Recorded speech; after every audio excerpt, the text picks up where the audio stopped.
Great. Well, look, just like to welcome everybody to today's session, and I have the pleasure today of being joined by Dave Wilkeson with MSP Advisor, and I'll let him introduce himself in a moment. But as I think many of you or most of you would know, I'm Hartland Ross with eBridge Marketing and the host broker and MSP broker. We put buyers and sellers together on our M&A side of the house, if you like. And we publish a list of companies for sale every single week. So if you're interested in subscribing, you can go to our site, thehostbroker.com, and subscribe. It goes out typically on Wednesdays. And we have opportunities of IT firms in general that are listed there for sale. Most of those opportunities are MSPs, and most of those opportunities are in the United States and some in Canada. So with that, if you have any questions, feel free to reach out. I'm really excited about today's topic. I'll get there in one quick sec. I'm going to first hand things over quickly to David, who can chat with you a little bit about the work that he does and provide a little bit of context for why I think he's very well suited for some of the questions that I'm going to put him up on the soapbox today to address. So, David, do you want to talk a little bit about talk about yourself? Do what everybody likes to do. Sure. Yeah. Thanks. So my name's Dave Wilkeson. As you mentioned, I own a company called MSP Advisor. I own a couple of other companies I'll mention too, but with MSP Advisor, so I sold my MSP. We were pretty large in the Ohio area of the U.S. In 2013. We were about 80 employees, about 20 million in top line revenue when I sold. And then I formed MSP Advisor to help other MSPs with operations and finance primarily. So we do coaching. I've done that ever since. We work with MSPs around the world, so around North America, the UK, Western Europe, Australia, New Zealand. And so we do the coaching. We do peer groups. So we have in-person and online peer groups. So we have a bunch of those running throughout North America, Europe, the UK, and Australia. We do PSA consulting. We do automation consulting as well. And we run some benchmarks for the industry. So those are kind of things we do in MSP Advisor. I also have a company that I spun out of MSP Advisor called Instrumental, and we do outsourced bookkeeping for MSPs in the United States. So we've got pretty deep skills in that area too. So kind of between all of those things, we're dealing with probably upwards of 100 MSPs worldwide on any given month that we're, really working with. And I forgot to mention, I co-wrote a book called Profit and Growth for MSPs, Yeah. Dragon Boats, Catamarans, and Super Yachts, which is an interesting I guess, allegory for the kinds of MSPs that you find out there that we've sort of encountered through all the years of working with different MSPs. So that's kind of my story. As far as the AI is concerned, I mean, that is the hottest topic. In fact, we just got done with a bunch of peer group meetings, and we do an analysis kind of afterwards and put out some summaries from those things. And every single one of those, one of the major topics in those MSP or in those peer groups was AI. So we're just hearing a lot, we're talking a lot, working with a lot of MSPs on the topic, and then internally doing a lot of work with AI as well. Well, it's okay, but you let the cat out of the bag here on the topic for today. So it is AI, but let me qualify it in one moment. Just quickly, where can if someone wants to get one of your books, where would they get that? Is that Amazon? that Amazon? Okay. Yeah, Amazon hardbacks are in most of well, you can get them in the United States. You can usually get them in Canada. It's a little bit harder in some of the other countries, but you can anywhere get the Kindle version. Right, So of course. Yeah. Okay. Amazing. Well, look, I'm a big believer in working with like in these peer group environments and working with Dave and his team. The idea of kind of going it on your own and solving various issues. Can it be done? Yes. Will it take longer? Probably. Will it be as effective? Probably not. The model here is to have Dave help you so that you can save going through probably some of the trials and tribulations that you went through, Dave, in your MSP and the wasted time that and resources that goes into some of those endeavors.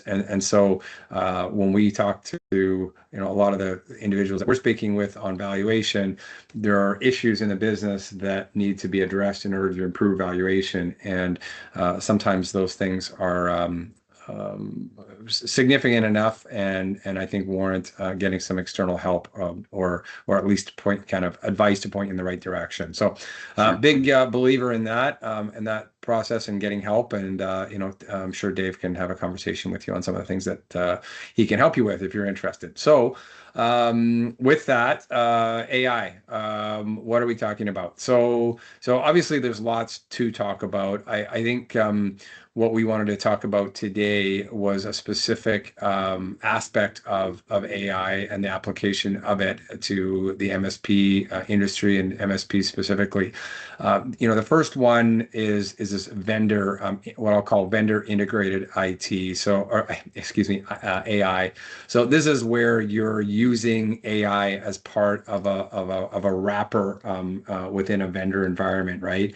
And that's kind of off the shelf stuff that you're not having to do very much for. It's just kind of embedded in the applications.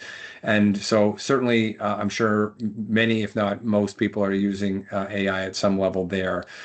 The other one that we're not going to address today, which I think, and these are all topics, by the way, that I think would be great as a follow-on, Dave, here for MSPs to talk about. But the other one that we're not going to talk about is AI as a service, right, to your customers to provide something, whether you're reselling it, whether it's consulting, helping them implement AI in their business. And of course, this is another hot topic, but not what we were going to focus on today. So what are we going to talk about? Talking about the embedding AI and the efficiencies and benefits, that financial benefits and whatnot that are going to come out of implementing AI into your MSP practice, such that you can do things faster and more efficiently than you could have, let's say, certainly a few years ago anyway. And so with that, I guess I was thinking about this conversation, put some questions together on my side that I wanted to ask Dave his opinion of, and I have my own perspective and experiences with conversations that we're having. Where are MSPs mostly applying AI internally right now? Where are you seeing them getting traction? What problems are they trying to solve? Are there sort of low-hanging fruit? If someone's not doing anything in this space right now, where would be like, okay, you should start here, right? What does that look like? Yeah, I would say the easiest thing, and easy obviously is highly dependent on kind of the operational maturity of the MSP, but Yeah. kind of the easiest thing is ticket enrichment. So the idea that we always deal with tickets coming in, and the subject is terrible. I'm down, like, big deal. Right. Like, what does that mean exactly, right? Right. Being able to kind of dig into the notes, that came in with that ticket, if it were an email ticket, if it were, a voicemail, those kinds of things, and being able to make that ticket smarter, the information more accurate, setting priorities, which typically has been kind of one of the banes of our existence, of triaging tickets. Like, is this a severity 2, a severity Yeah. 1, is it a severity 3? We have all these crazy kind of matrices that you have to use, and I mean, I built them in my MSP, and it's hard. But AI can do this very well, getting those tickets clean. And then conversely, kind of when the ticket's done, cleaning up that ticket so that it is much more usable in the future, getting the notes together, all of those kinds of things. That I would say is probably the simplest kind of AI use. And context, I assume would be relevant here too, right? Where understanding, okay, well, this person's had like similar problems in the past, and so there's some history there, and then also understanding, maybe their customers and who they serve, and some context to the ticket. I would think so. So sort of integrating with the client's account beyond just the ticket. Yeah, I think that's almost a little bit of next level. Not saying that this is not like the thing, but that's Right. a little bit more complicated usually because they're not necessarily doing a great job with ticket notes in Past. historic tickets. Right. That's what we see, and that's why I kind of couch this with the idea that the maturity level of the MSP really matters in this. If they've been doing a great job with tickets and notes and getting their people to put, resolution notes, for example, instead of Sure. like fixed, done, Right. completed, those kinds of things, then yeah, then that's really simple to go back and go look at previous tickets, go look at more information, and then hand the tech in the internal notes more information or more context around this situation, as it might exist, as it might have happened in the past. But yeah, I mean, these are the kind of things that I think are really becoming table stakes. We're kind of like these are the basics of kind of what we're using AI for. And how would you go about evaluating whether this is sort of the old adage rather, buy or build, right? Of solving this problem internally versus, let's say, going and getting a roost or something like that, right? Yeah. As temporarily, like how much time is, I would say everything's very fast with AI. Oh, I spun this up in an hour, or it took me 30 minutes to build this. How would you, is sort of, again, going back to the operational maturity, the more scale you have, the more sense that these things make. The less scale you have, probably easier just to use Roost or something. So, what are your thoughts there? Yeah, I mean, I'm not sure I necessarily agree with Roost is a lot of work to use. I love the product, but it takes a lot of care and feeding. So I don't think there are some other tools out there, not necessarily like Roost, but Yeah, other tools that I think are more like install it and move on kind of things. Things right. like I don't know how much we want to plug products, but things like Neo agents and Threads.ai, Yeah, those are much more like kind of like stand them up, get them into your system, and you can really start having quicker gains. But back to your question, when we look at an MSP to determine that whole buy versus build question, we really look at like what are their capabilities. There's a lot of MSPs that have some pretty deep and potentially historical, DevOps and development skills. And if they're in that mindset, if they have that DNA kind of in the company somewhere, that idea of building makes a yeah, lot more sense. Not that I'm a huge proponent of, building a lot of tools, internally that you can pay $100 a month for or whatever a month to buy, because I feel like generally that makes more sense. I do think that there's a lot of opportunity there if you've got those skill sets to do some really kind of cool and bespoke things inside your MSP that doesn't feel as AI, which I think right. is really important for the relationship building side Of of things. course. Yeah, yeah. Absolutely. So, okay, so we talked about ticketing.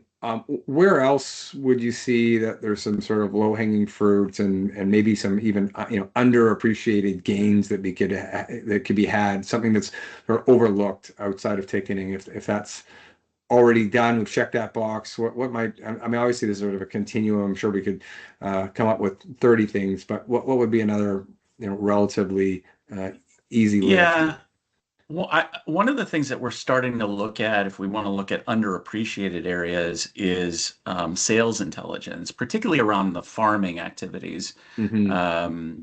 So things like QBRs, which have historically taken a lot of effort to Yeah, build, even with tools, they've taken a lot of effort to build. We can do some really cool things in AI that build those QBRs. The other thing is just looking holistically at a client, looking at all of the information that you have in your RMM, in your lifecycle management software, in your PSA, and sort of pulling that all together into hey, this yeah, client really needs, X or Y or training or, you know, um, they've got some really noisy software. Historically, that has been a process of interviewing techs and having conversations and just very time consuming and very kind of, I would say, hit or miss, meaning you're not necessarily going to pick up on all those things. I think AI can do very quickly, like surface these things and give you a much better idea of what should I be talking to clients about? What should I be selling them? More forecasting ability, both with the client, so during a QBR type process, and also just generally within your business as an MSP, understanding like what's coming down the pike in terms of professional services and yeah. likely professional services, what's coming down the pike of likely project type work.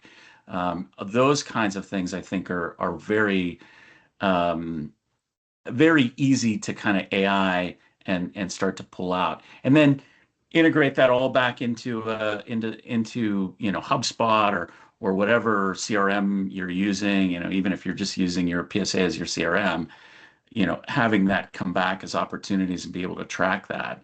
Right. Um, I've got some MSPs that are really doing some cool things that are really interesting in that area. Yeah, and I would think that for a lot of MSPs going through that QBR process, obviously there's a lot of potential opportunity, but a lot of it's kind of an underutilized process, and I would imagine that part of it is like, oh gosh, now I really need to kind of do a deep dive into this client and really unpack them all, and there's a lot of questions that need to be asked and a lot of research that needs to be kind of done to remind myself, okay, what's the situation with this client, and dust off some old notes to the extent that they even exist. So I can see that AI would just kind of make somebody's life a lot easier who's in that role. Obviously more Hmm. effective, but also just Yeah. easier, and therefore to the extent that it's difficult kind of getting traction to get those done properly, this would be a bit of an enabler as well. So yeah, that Yeah. makes a lot of sense. And by the way, think about a smaller MSP where they don't necessarily have a, CSM type person in their company that is dedicated to that function, Right. and they are trying to do that amongst the other, 25 other jobs. Yeah, I mean, Balls in the air. you Yeah. yeah, you could have an admin type person kind of do the work with the AI that normally they wouldn't be able to really help a whole lot on this, and then hand a report to the owner and say, like, this client, here's Yeah. what we've got, cooking with this client, and make that owner much more efficient and be able to be more proactive with clients. I think that's a big deal for us for the small MSPs, the say sub $2 million MSPs. And even also the prioritization of those as well, right? I mean, if you've got a lot of these to Right. do and not enough time, then we start putting them into our kind of ABC priorities and looking at, where's the most bang for our buck here in terms of spending time with the clients and where the opportunities lie. So no, that makes a ton of sense. Um, So, this is a one where I've seen headlines here, and we all have, I'm sure, for the last, I would say like 9 months anyway, in particular. And there was I think it was like, I don't remember the exact time, but late last year, and there was a market correction around companies that were investing heavily in AI and a stock market correction, and Hmm. and it sort of was this, well, is AI really everything that it's cracked up to be, and all this spend that these companies are are investing in R&D and whatnot, is there a payoff, right? Or what is the payoff, and how long is this going to take? And certainly investors were kind of pausing to consider that. I wondered with MSPs, where are these gains being seen, and are they showing up yet, or is it sort of just like, well, I'm doing these things and I'm hoping that I'm going to see some sort of payoff? Like, can we quantify these easily, and are we seeing the payoff, or are we sort of just hoping that it's going to happen? Like, what are you seeing with those who are actually under the hood doing the work? Sure. Yeah. And I point to the ones that have been doing the work the longest. I have some clients that have been really deeply engaged in, you know, the in tooling AI into their business, probably now going on 2 years. So Right. you've also got the folks that are just kind of stepping up and all of that. But if I look at the handful that I have that we work with that are very, very deeply engaged, I would call them the early, very early Yeah. movers. Adopters. Yeah. We're seeing dramatic changes in terms of the L1 type tickets, reductions 30 to 70%. And this is going to be a combination. It's not, these companies are not typically, they didn't just wake up one day and go, okay, well, I'm going to do AI. They were very, very much engaged in automation in general, Right. right? And Right. so AI has just created It, it, steroids for that. it's just a continuum of a process Right. that already existed. Yeah. Yeah. Yeah. And it's letting them do things that they couldn't do before. But you're seeing a huge decrease in things like those L1 tickets. So you're seeing some interesting numbers. We're big numbers people. We look at, a lot of metrics for MSPs, like, mean time to resolution and Yeah.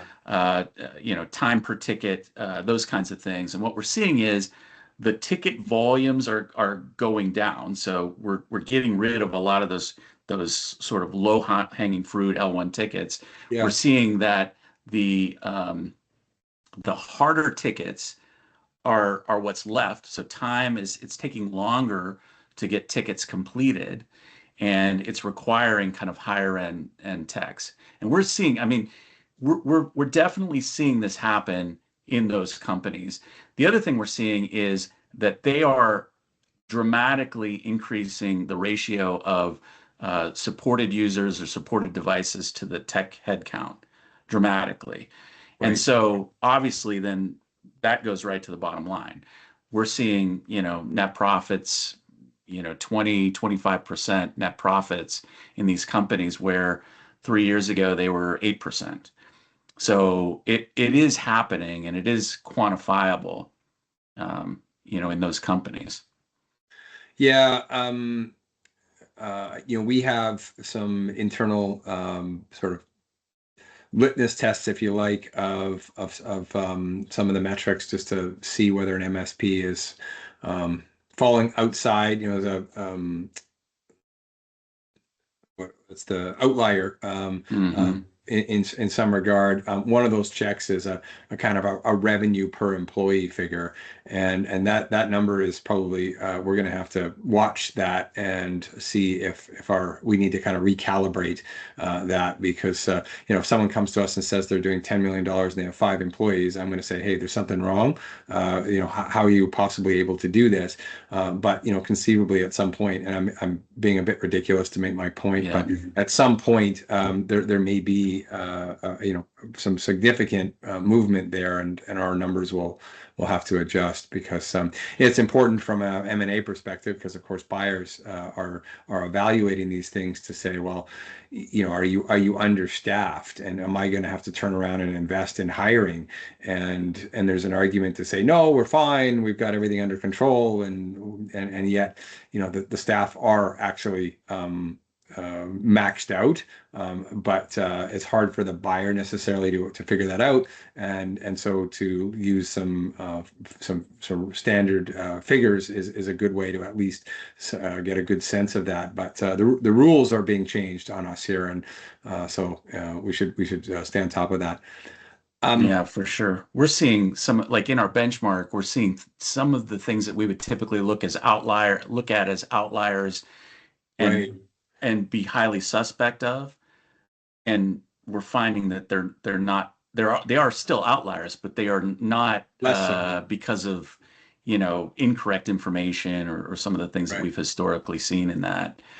Um, the other thing I wanted to add to that is it, I think it's going to become important for MSPs to start to track and to understand, directly how that AI investment is turning into, changes in net profit, changes in gross profit, Yeah. those kinds of things. And that tooling, that's something we're working hard on with, Instrumental and MSP Advisor.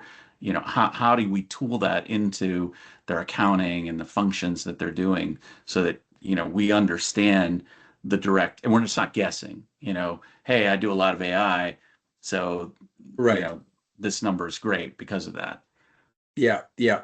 Well, that actually, segues actually quite well into another one of my questions because I was thinking, what are MSPs using now that they might no longer need in some period of time? And as you said, the starting point for everybody's a little bit different. Some have been at this heavily for a couple of years, others have been just sort of mobilizing more recently, and some perhaps haven't even started. But what are they? What is an MSP paying for now? That conceivably either they've already, you've seen examples where people have gotten rid of something, fill in the blank, um, or if not, that the writing's on the wall that they're going to be able to get rid of that. And what are those things? So, talked about level one techs. Okay. I mean, are they going to entirely go away? I would think no, but I would think it's just instead of having five, you might only need three. But are there other examples? And I want to get into the vendor stack, which is a separate piece in a minute because I Yeah. think there's big implications there. But what are your thoughts on that question? Yeah, I mean, to talk about the people side of things, which is obviously the biggest cost that we face, Yeah, I haven't seen too many MSPs cut because I'm not sure that that is generally the path you want to take. But what I think is going to happen, and I'm a little bit concerned about it because it upends other parts of how we do things. I just don't think that you're going to need L1s in the future. And I think what needs to happen is the current L1s have to upskill mm, and become L2s right, maybe quicker than we would have expected. And I just don't see that you're going to be going, oh, well, okay, let me hire another L1, which typically, if you think about a lot of MSPs, that was the path. Like bring sure, them in, yeah, somewhat train them, green, a few yeah, years maybe of experience, and then bring them up through so that they learn your systems, your way of doing things. I think largely that pathway is going to go away because you're just not going to have L1 tickets. Um, and so you're going to need, whereas historically we had kind of this triangle of, a lot of L1s, fewer of L2s, course, just a few L3s. We're going to kind of just cut that whole bottom of that pyramid off and kind of create a different. We're going to have to come up with a different way to bring these people up through. So and that is one of, I think, the issues with seeing the results of the investment in AI and automation, because you're creating capacity. You're not typically going in and getting rid of costs. You're creating capacity, and then you've got to sell to that capacity. yeah, So instead of hiring people, like you might have hired a couple of people a year, you're hiring nobody, right, but yet able to just keep onboarding clients. with the same team You know, size. yeah, with the same team size. So I think from a so I think on the people side, it's less about cost cutting and more cost freezing, I guess, Right, right. because you're not going to bring more people on. Yeah, yeah, yeah. Yeah, well, I mean, I think that's certainly going to be true of companies that are growing quickly and implementing AI. It'd be interesting to see how that applies for the smaller MSPs. But yeah, and your sort of idea, and you didn't use the word, but apprenticeship, right? They're sort of apprenticing Hmm. at an L1 level, and so it makes sense to then, over time moved into L2, but now there's no apprenticeship. They got to go straight to L2, and that's a bit of a gap. So yeah, Yep. interesting.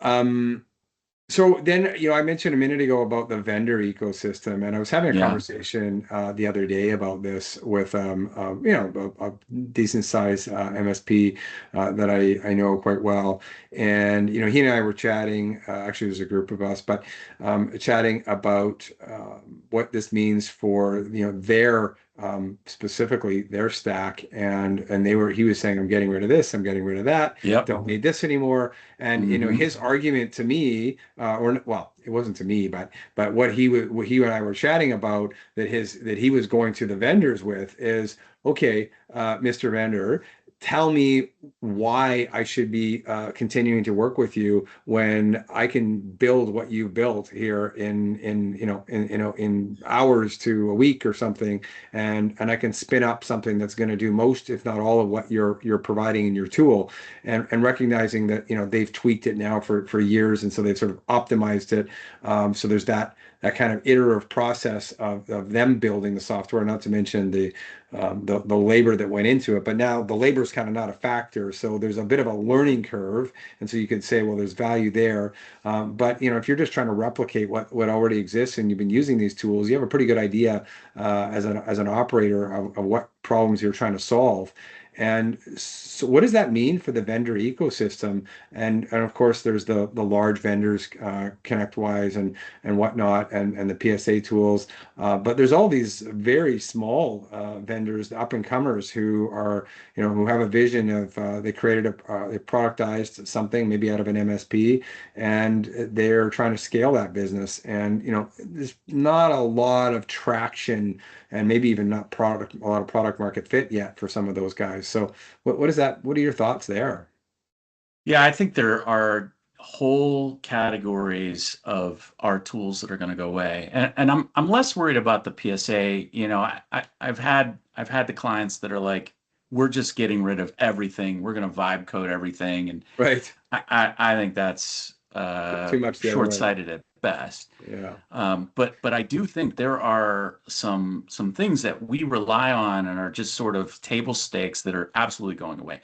The first of which is probably like documentation.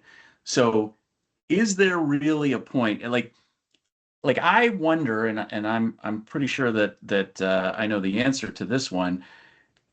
Does it make sense to truly sit there and document?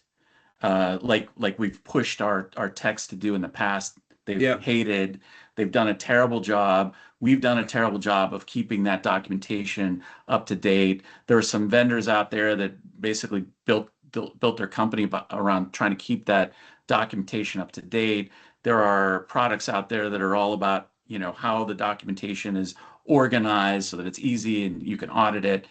Like I really feel like that whole situation is going to go away. I think documentation is going to be 100% AI driven. I think it's better Mhm. at it, more complete and more accurate and able to keep it more up to date.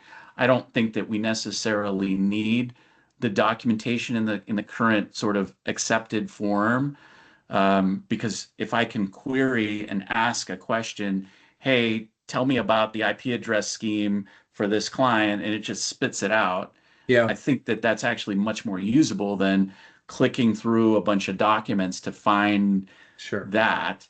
It's almost like a Google for our clients, Yeah. for our client information. So I think that's one. I think the dashboarding tools, Yeah. like Bright gauge yesterday I type was of on a thing, call with, or well, we what's maybe not that? mention specific names, but well, I just cited a vendor that's a dashboard tool. So Yeah, I'm trying to avoid that, but yeah. you know, so I was on a call, one of my coaching clients who is he's one of these exceptions where he's an owner who is not very technical. Yeah. He is sales oriented. That was his background. His partner's the tech one. Right. This guy has completely vibe coded these dashboards, and I was blown away with how good they were. and he's got them connected into his PSA, to his RMM. It's all live. It looks good. It's clickable. He did it all himself. Like he's gotten into this whole, clod and messing around, and I mean, super impressed. So, that dashboarding, there's a death knell around that one. QBR builders, there's a whole category around that because that's Yeah. historically been this, huge problem in terms of time and accuracy and all of that. It's just so easy to do with a well-connected LLM. And the other one that I think a lot of people have their head in the sand about is the RMM. Like I think the RMM as we know it may not be around in a couple of years. I think it's going to dramatically change. The other thing that strikes me here is that, as I said in the beginning, we did, for, gosh, I mean, 15 years anyway, a ton of transactions in the hosting industry. And the best the most deals that had the most appeal to buyers were those ones that could be forklifted, okay, figuratively forklifted up and just dropped into somebody else's environment. And so, how do you do that? Well, you don't do it with a lot of proprietary tools and tech. Okay, you do it where there's standardization, and so everybody, to use an MSP example, and I'm thinking if you know anything about hosting for whoever's listening here, I'm talking about control panels like cPanel and so forth, but if you're in the MSP space, let's say ConnectWise or something where if the buyer's in one in the hosting example one panel and the seller's on the same panel, it's a very easy shift, and so Migration. migration. So the buyers would look for and be willing to pay more for the standardization. And so the guy that said, "Hey, we're very profitable because we built our own control panel and we don't have the licensing fees." Okay, yeah, their business is profitable, but it's a nightmare sometimes to do the migration and get the information out. And in some cases, the information is not available depending on how it was built in the first place. And some of that information might be critical to evaluating the value of that deal. And so if I look at MSPs and I think, okay, now we're in the land of the wild, wild west, and everybody's vibe coding, building their own stuff, cooking up their own stuff. cooking up their own stuff, and now you're looking for a consolidation play. Everybody's starting from scratch, and so I think in the early days, someone might, as a buyer, might say, "Hey, I love this fellow that you said that built out the dashboarding tool. Like we want that. That dashboarding tool is great." So they are willing to pay extra because they don't have it. But at some point, people are going to say, "Well, we already built our own dashboarding tool out. I don't need yours, right? And I like ours. Or even if I don't like ours, the cost of me switching is not it's not attractive enough for me to go with yours. So I'm not gonna pay for I'm valuing the information it's giving me to evaluate you as a prospective seller for me to buy you. But the intellectual property around that work that you've done is of zero value to us because we're not going to continue with it." And so that's another kind of question that I wonder if everybody's doing their own thing, how easily these things are going to be able to be pushed together and the transitions. And there's an argument to say some of this didn't really take that much time, right? Someone spun it up in a weekend, so maybe it doesn't matter in some cases, depending on how invested they are in it. But it's stuff to see.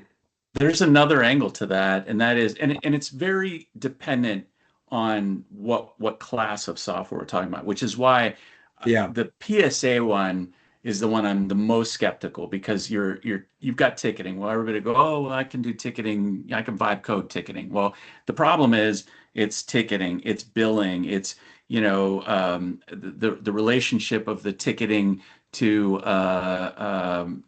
whether you bill it or whether it's covered or it's a very complicated system for any MSP of any size that has any maturity, right? Right. So the PSA doesn't worry me as much, but some of these other systems, you could ask the system to build the directions to replace itself. Right. So, for example, the benchmark, the dashboarding, right? You could have the dashboard that is, that the buyer is going to use or does use. You could have it generate its own set of documentation, feed it to the AI To the generated one on the other side, and side. say, migrate this, and Yeah. literally it's just done. Right. Right. So some of Yeah. these things I think are pretty easy. I think documentation is kind of the same way. Yeah. So then you get it. So there's two friction points there, and I want to move on here. But one is the migration path, which you just said, and I think that's Hmm. probably a really good point. The other one is someone wants value for what they've created, and Right. that's Yeah, there is none. there is none, right? So Right. maybe there is none. Probably more so in the earlier days than as time goes on. But look, let's move on just in the interest of time.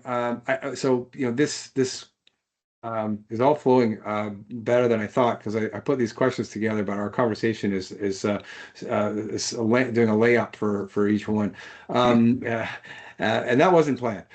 So the question I had here is, do you think there are going to be any concerns with customers feeling like and I'll sort of take it to the extreme, but just feeling like they're not getting the same level of value, or maybe they're getting the same value, but they feel like inherently they shouldn't be paying as much for the service that they're getting because they're just dealing with bots at this point, right? So it's not a managed service provider, it's a managed software provider. Like it's a subscription software service because hey, the whole thing's automated and there's no people involved. Now again, I'm taking it to the extreme because obviously we talked about this as Hmm. but do you think that is where people are going to, because initially we're going to create some efficiency, get rid of some costs. That's going to contribute to additional profit. But the customers aren't stupid. They're going to realize that they're kind of,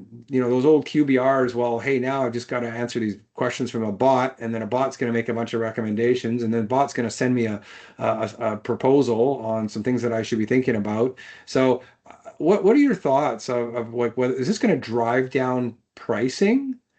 Well, I think this is a huge problem, um, because the thing that you didn't really point out is that MSPs that are sub 10 million, certainly sub 5 million, but I would say sub 10 million in top line revenue US, those companies sell people. Yeah, They sell personal relationships. right. They are very relationship driven.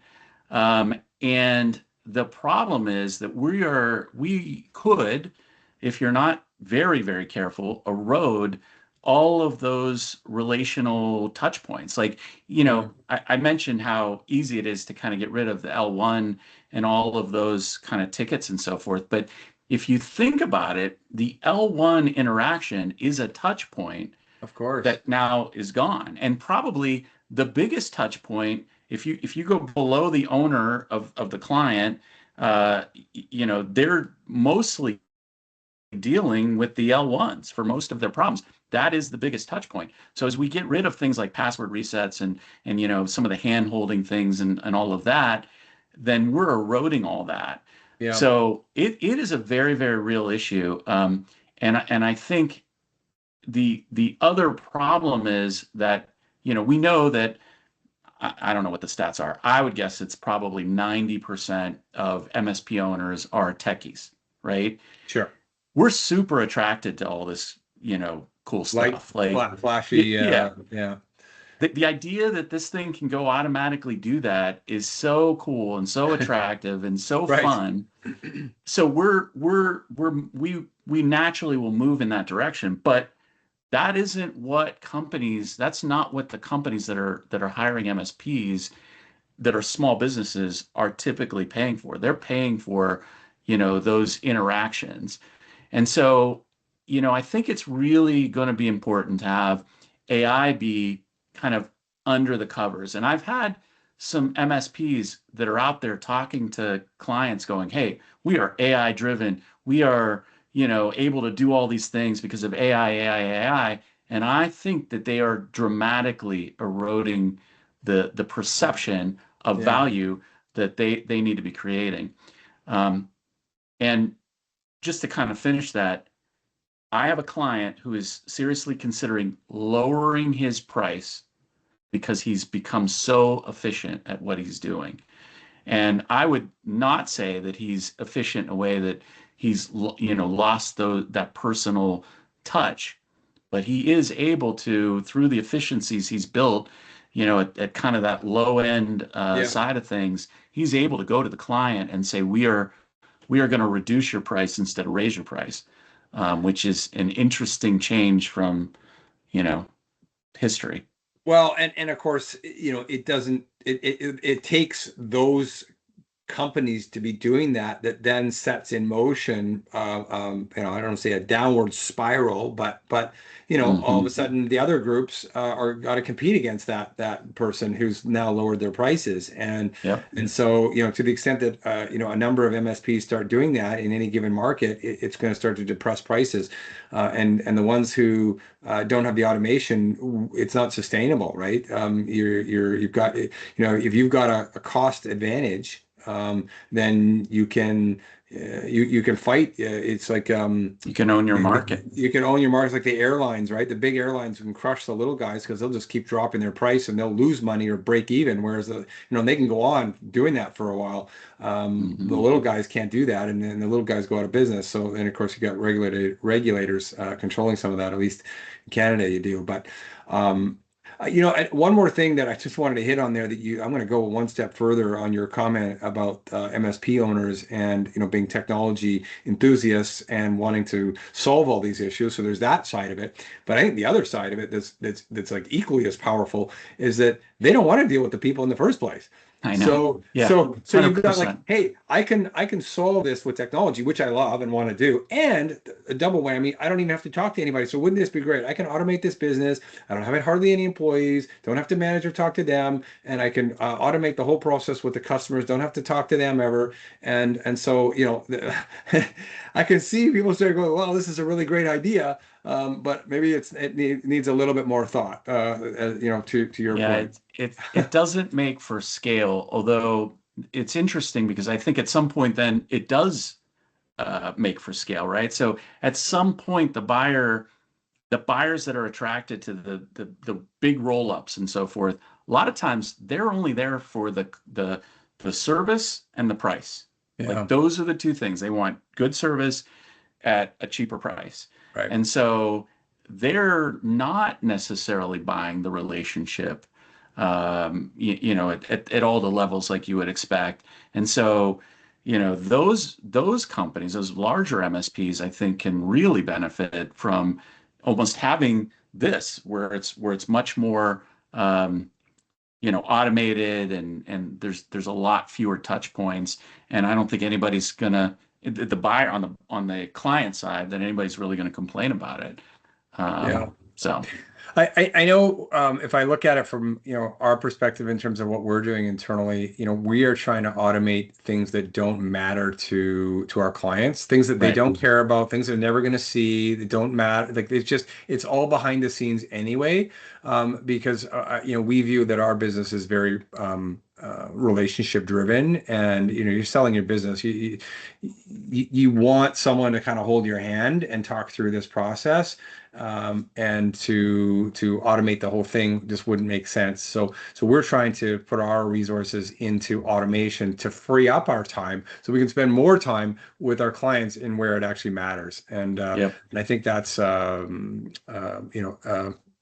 that is a we believe that to be a smart kind of decision, at least for our business. Yeah. I realized we're just kind of bumping up against our time. I just a couple of things here, Dave, before we wrap up.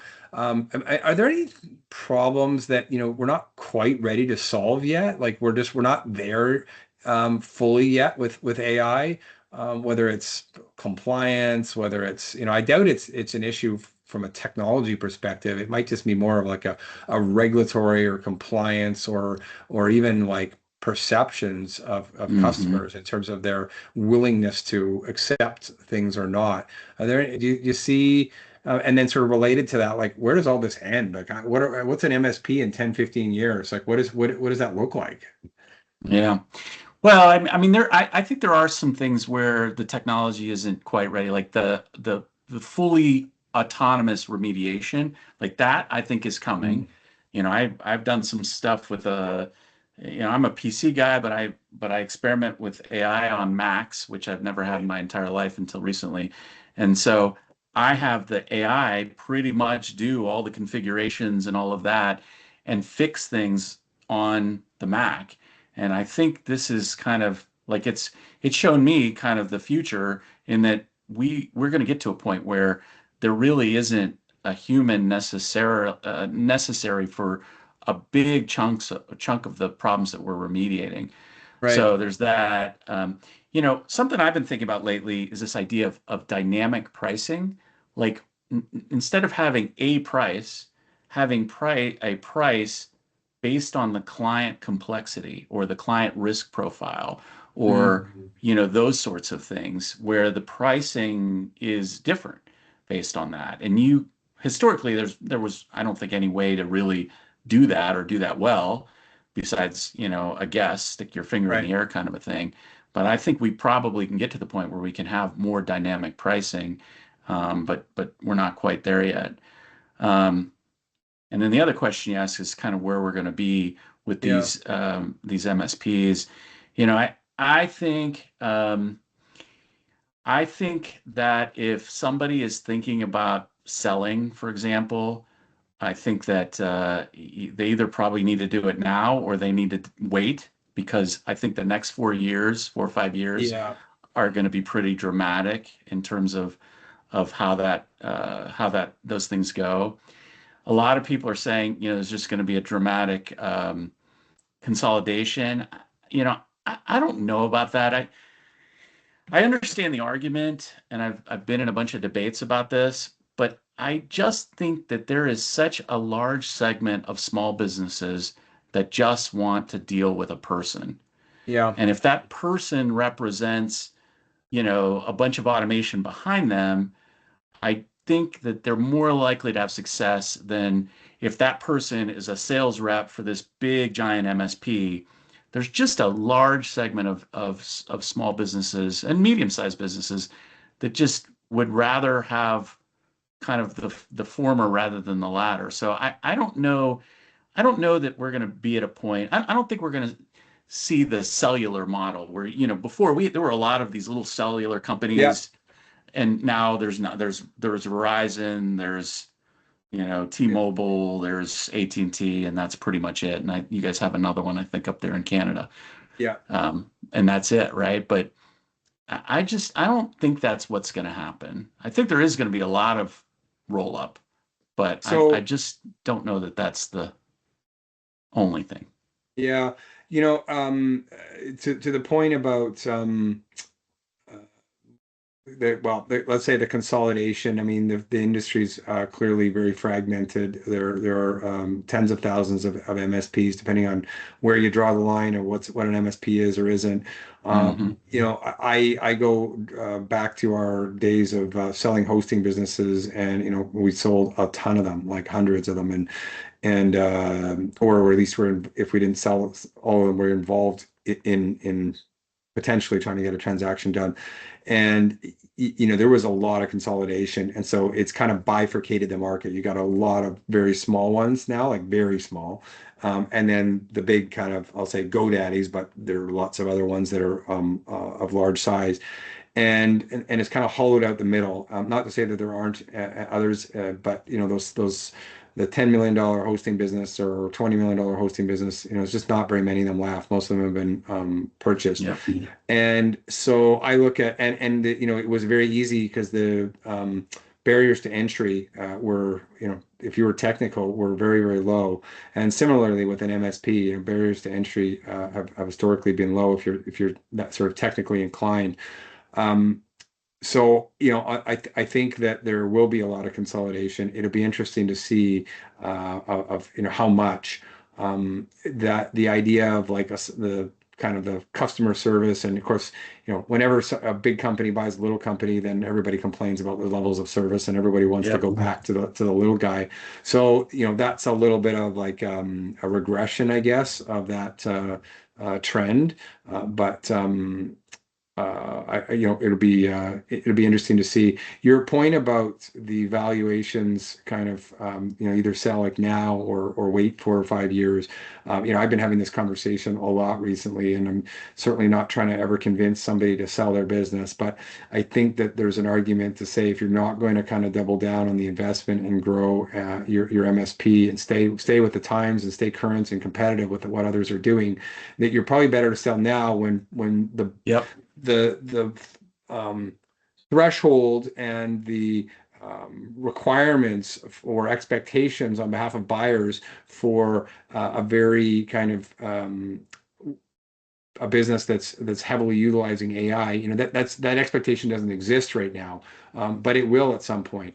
And if you don't have it'll be table stakes. It'll be table stakes, exactly. So that's what we're saying to everybody is it's going to be table stakes. And if you don't have that, you really are going to be put in this sort of legacy category, much like currently a break fix business might be, where in some cases it might even be almost unsellable, unless it's entirely sort of an earn-out structure.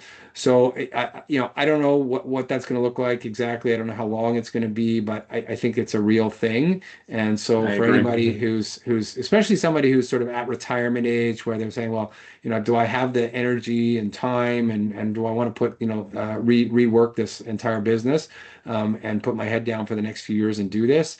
And it could also be for someone younger as well, who's just doesn't, we have people who come to us on a reasonably regular basis, more so in the past than just now, but because it's been overtaken with those looking to retire. But the reason was that they've lost passion or interest or energy in their for their business, and they want to sell.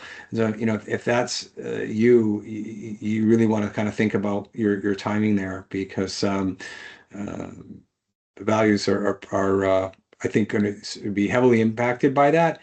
And then the other thing that we've been talking a lot about is just supply and demand. The more sellers there are, the more choice there is, and it just equalizes that market a bit more, and that will alone depress prices. So, anyway, nobody has a crystal ball, lots of things for us to consider. And I hope I really enjoyed this conversation, David. This was great.